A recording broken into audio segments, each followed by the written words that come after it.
Namo Sang Hyang Adi Budaya, Namo Buddhaya. Ya, jadi pada kesempatan kali ini kita bahas sedikit tentang masalah karma. Ya, sesuatu yang uh, ya sangat berkaitan ya dengan hidup kita. Nggak mungkin kita hidup tanpa karma gitu kan. Bahkan Wasbandu juga mengatakan bahwa dunia ini tercipta karena karma. Nah, karma itu ya ketika kita kenal yang namanya karma baik, karma buruk, dan karma netral. Nah, tetapi apa yang kita akan bahas sekarang ini akan lebih mengarah ke yang disebut dengan karma yang tercemar. Ya. Jadi karma yang tercemar itu bisa dibagi jadi dua. Ya.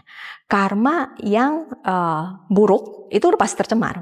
Nah, ada juga karma baik yang tercemar. Lalu ketika misalnya sesuatu itu gimana sih kenapa itu bisa tercemar ya? Apa sih asal mula kita memupuk apa yang disebut dengan karma? Gimana cara kita mulai bikin hal tersebut? Karma itu ada sesuatu yang sangat halus sebenarnya. Orang suka tidak menyadari hal tersebut. Jadi pikirnya kalau kita berbuat sesuatu atau kita mengucapkan sesuatu, maka itu karma. Tetapi sesungguhnya karma itu adalah cetana. Jadi seiring dengan cetasika kita ketika kita bergerak ke satu tempat, nah misalnya ada bunyi nih, tiba-tiba ada bunyi lonceng lalu pikiran kita ke lonceng tersebut, nah itu sudah karma. Jadi karma itu sangatlah halus dan begitu mudah untuk dibuat. Nah, permulaan daripada karma yang mengikat kita dalam samsara itu adalah ada bosnya nih, namanya sikap mencengkram keakuan. Nah, sikap mencengkram keakuan ini dimulainya dari apa? Ya, akan membuahkan apa gitu kan. Sikap mencengkram aku ini adalah ketika kita melihat adanya aku yang independen, solid, satu. Lalu mulailah berkembang satu yang namanya kita misahin nih antara aku dengan pihak lain. Ya, jadi bisa nih berupa misalnya keluargaku, temanku, musuhku, kuku. Nah, ini masuk koridor sisi aku. Nah, koridor satu lagi sisi dia, kamu, kalian gitu kan. Nah, jadi dipisah. Nah, dari sinilah mulai kita bikin karma yang bikin kita muter. Nah, ini dibalur dengan satu yang namanya sikap mementingkan diri sendiri. Ya. Kita suka berpikir kalau ya kita memang harus dong mikirin masa depan segala macam. Iya, memang itu nggak salah. Tetapi apa yang harus kita pelajari adalah kita harus benar-benar bisa melihat bahwa sebenarnya makhluk lain itu lebih penting daripada kita. Lalu sampai batas mana? Ya, sampai batas ketika kita bisa mengurangi cengkraman terhadap kepentingan diri kita sendiri. Ya. Jadi ini perlu dilakukan secara bertahap. Kenapa ini perlu dikurangin? Karena kalau kita punya sikap mementingkan diri sendiri, ya ini adalah muncul dari sikap mencengkram aku.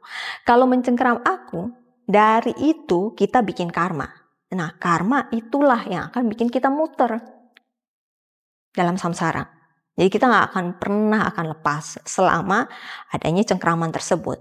Nah, caranya gimana?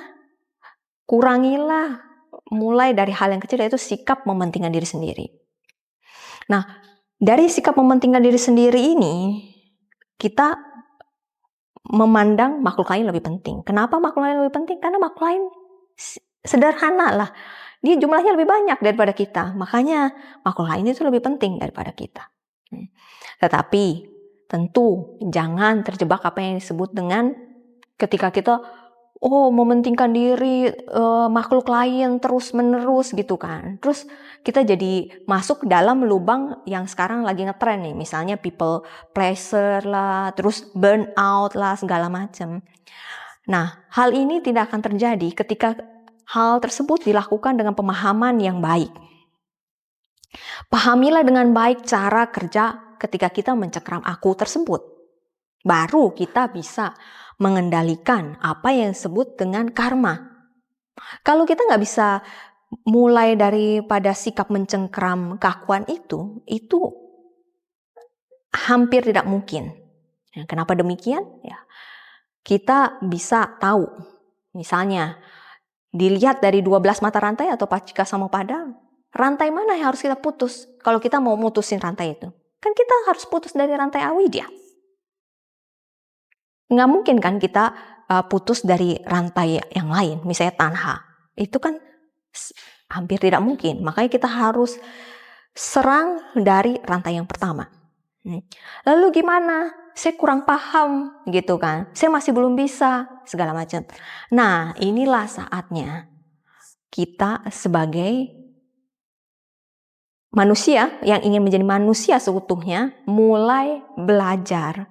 Belajar apa? Belajar sesuatu yang bisa membuat hidup kita bahagia, hidup kita ada isinya, hidup kita bermakna. Apa itu? Dharma. Orang suka bilang kalau belajar dharma nggak ada ya itu kayak untuk uang receh lah ya, kayak sampingan. Kalau aku udah memenuhi semua kriteria daripada skill-skill untuk bekerja misalnya. Ya, itu nggak cukup karena dharma itu adalah sesuatu yang akan kita pakai untuk hidup kita, akan bawa kita ke tujuan kita. Apa? Bahagia dan nggak mau menderita. Jadi diawali dari satu keinginan, ingin mendapatkan hidup yang bahagia dan ingin terpisah daripada penderitaan, kita mau yang disebut dengan mempelajari pintu gerbang untuk menuju kebahagiaan, yaitu karma. Nah, dari karma itu gimana caranya? Belajar. Belajar, maka pelita kita akan terbuka dan kita bisa tahu bisa praktek bisa bebas. Oke, mungkin itu pembahasan sederhana mengenai karma. Semoga kita bisa di lain kesempatan bisa bertemu lagi. Namo Sang Hyang Adibudaya, Namo Buddhaya.